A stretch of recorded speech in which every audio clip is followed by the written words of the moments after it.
வணக்கம். இலங்கை செய்திகளுடன் நான் ரோஷன். விரிவான செய்திகளுக்கு முன் தலைப்புச் செய்திகள். கிராமப்புற மக்களுக்கு வேலைவாய்ப்புகள், கல்வி, சுகாதார சேவைகள், உள்கட்டமைப்பு போன்ற வசதிகளை வழங்க வேண்டியது அரசின் கடமை. ஜனாதிபதி சுட்டிக்காட்டு.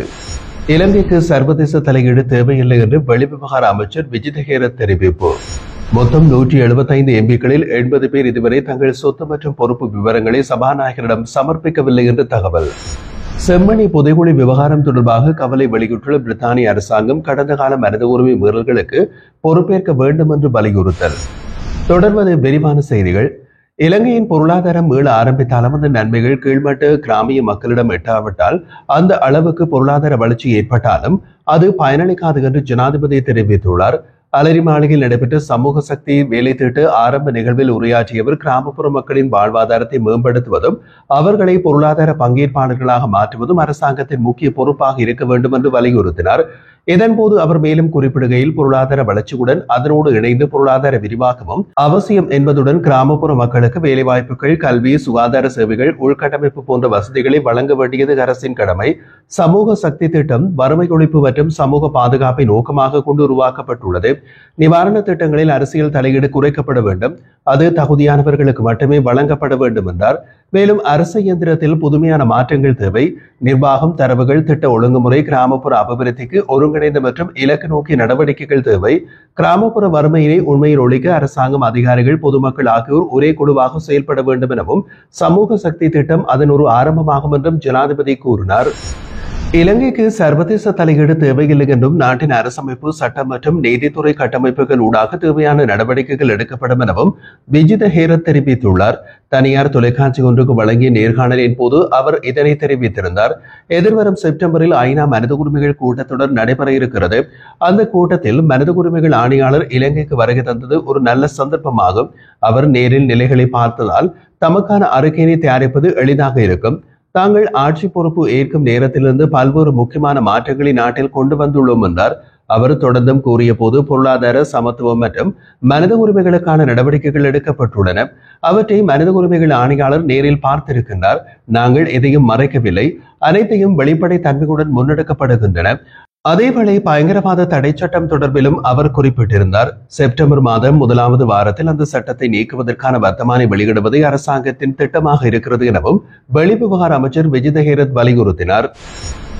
இலங்கை பாராளுமன்ற உறுப்பினர்களின் சொத்து மற்றும் பொறுப்பு அறிக்கைகள் சமர்ப்பிக்க வேண்டிய காலக்கெடு கடந்த ஜூன் மாதம் 30ஆம் தேதியுடன் முடிவடைந்தது.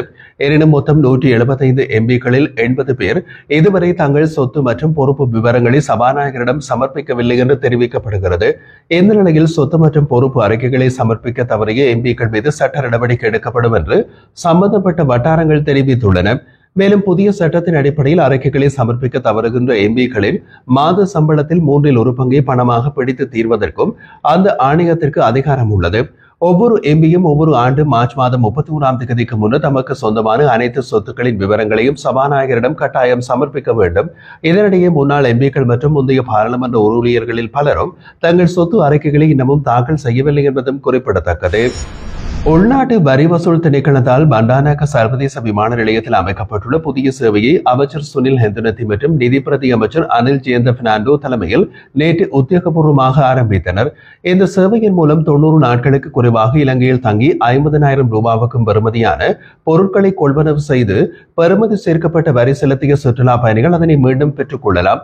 இது வெளிநாட்டவர்களை இலங்கை உற்பத்திகளை அதிகம் வாங்க ஊக்குவிப்பதோடு நாட்டின் வரி வசூல் முறையை மேம்படுத்தும் நோக்கத்துடன் உருவாக்கப்பட்டுள்ளது. யுத்தத்தை நடத்துவதற்கு மஹிந்த ராஜபக்சவுக்கு உதவியர்கள் ஜேவிபியினரே எனவும் யுத்தத்திற்காக இளைஞர்களை சிங்கள கிராமங்களாக சென்று சேர்த்துக் கொண்டதும் அவர்களே என்று மனோ கணேசன் தெரிவித்துள்ளார். தனியார் நிகழ்ச்சி ஒன்றில் கலந்து கொண்டு உரையாற்றும் போது அவர் இந்த கருத்தினை முன்வைத்திருந்தார். செம்மணி என்பது அவல குரலின் அடையாளம். அரச பயங்கரவாதத்தாலேயே செம்மணி போன்று ஒரு துயர சம்பவம் நிகழ்ந்துள்ளது.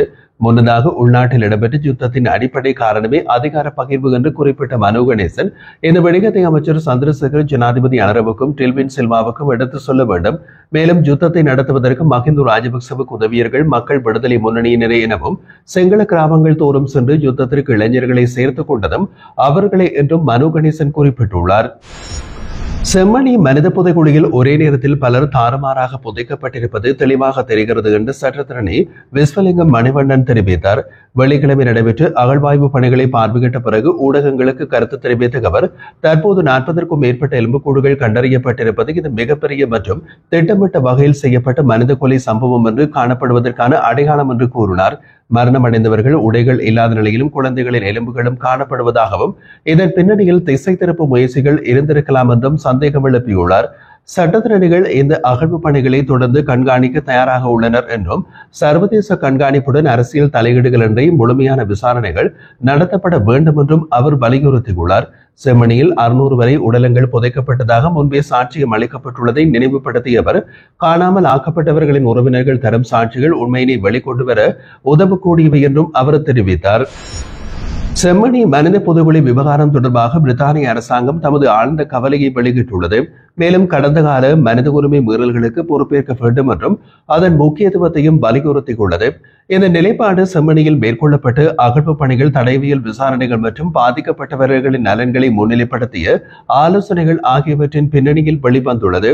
இது தொடர்பாக ஐக்கிய நாடுகள் சபையின் தலைமையிலான சுயாதீன விசாரணைக்கு ஆதரவு அளிக்க வேண்டும் என்று பிரித்தானியாவின் நிலைப்பாடு குறித்து கேள்வி அந்த நாட்டின் பாராளுமன்றத்தில் எழுப்பப்பட்டிருந்தது.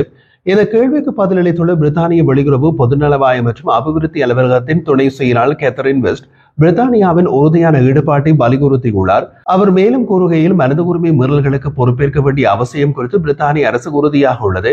கட்டாயமாக காணாமல் ஆக்கப்பட்டோர் தொடர்பான விஷயங்களில் விசேட கவனம் செலுத்தி நல்லிணக்கம் மற்றும் பொறுப்பு குரல் குறித்து இலங்கை அரசை கலந்துரையாட அழைக்கின்றோம் என்று தெரிவித்தார்.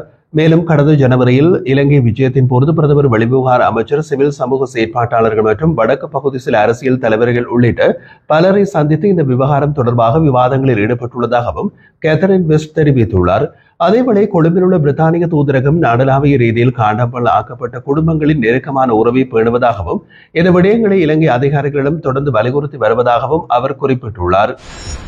செம்மணி மனித எச்சங்கள் தொடர்பான அகழ்வாராய்ச்சி நடவடிக்கைகளில் எச்சங்கள் அகழப்பட்ட இடத்திலிருந்து ஆய்வகத்திற்கு எடுத்து செல்லப்படும் முறையில் யார் யார் கையாண்டார்கள் என்பது பற்றிய தெளிவான ஆவணங்கள் மிக அவசியம் என்று தமிழ் மக்கள் கூட்டணியின் செயலாளர் நாயகம் சி.வி. விக்னேஸ்வரன் வலியுறுத்தினார். இவ்வாறு முழுமையான ஆவணங்கள் இல்லாத பட்சத்தில் தடயவியல் முடிவுகள் சட்டத்தில் பலவீனப்படக்கூடிய நிலைமையை ஏற்படுத்தும் என்று அவர் கவலை தெரிவித்துள்ளார். மேலும் அகழ்வின் போது கண்டெடுக்கப்படும் எலும்புக்கூடுகள் பாதுகாப்பாக வைத்திருக்க இலங்கை அரசு நடவடிக்கை எடுக்க வேண்டும் என்பதுடன் இவ்வாறான ஒரு செயல் சர்வதேச மேற்பார்வையின் கீழே இருக்க வேண்டும் என்றும் அவர் வலியுறுத்தினார். 2021ஆம் ஆண்டு ஐநா தீர்மானம் 46 அடிப்படையில் இலங்கையில் நடைபெற்ற மனித உரிமை மீறல்கள் மற்றும் குற்றச்சாட்டுகள் தொடர்புடைய ஆதாரங்களை சேகரித்து பகுப்பாய்வு செய்து பாதுகாக்கும் பொறுப்பு சர்வதேச சமுதாயத்திடம் உள்ளது. செம்மணியில் பெரிய மனித புதைகுழி இருப்பது 1998ஆம் ஆண்டு ராஜபக்சவின் சாட்சியங்கள், ஊடகங்கள் மற்றும் மனித உரிமை அமைப்புகளால் ஏற்கனவே உலகறியப்பட்டது என்றும் தற்போதுதான் அதில் அகழ்வாராய்ச்சி தொடங்கப்பட்டுள்ளதாகவும் அவர் சுட்டிக்காட்டினார். அண்மையில் 2ஆம் கட்ட அகழ்வின் 6வது நாளில் குழந்தைகளுக்கான யுனிசெஃப் மற்றும் பொம்மையுடன் எலும்புக்கூடுகள் கண்டுபிடிக்கப்பட்டதோடு அனைத்து எச்சங்களும் நீதித்துறை மருத்துவ அதிகாரியின் பாதுகாப்பில் வைக்கப்பட்டுள்ளன. இந்த நிலையில் சாட்சியங்கள் அளிக்கப்படலாம் என்ற ஆபத்து குறித்து மனித உரிமை ஆர்வலர்கள் கவலை தெரிவித்துள்ளதை மையமாக கொண்டு எச்சங்கள் எந்த ஒரு கட்டத்திலும் யார் யார் கையாண்டார்கள் என்பதற்கான விரிவான ஆவண பதிவுகள் கட்டாயம் வேண்டும் என்றும் விக்னேஸ்வரன் வலியுறுத்தியுள்ளார்.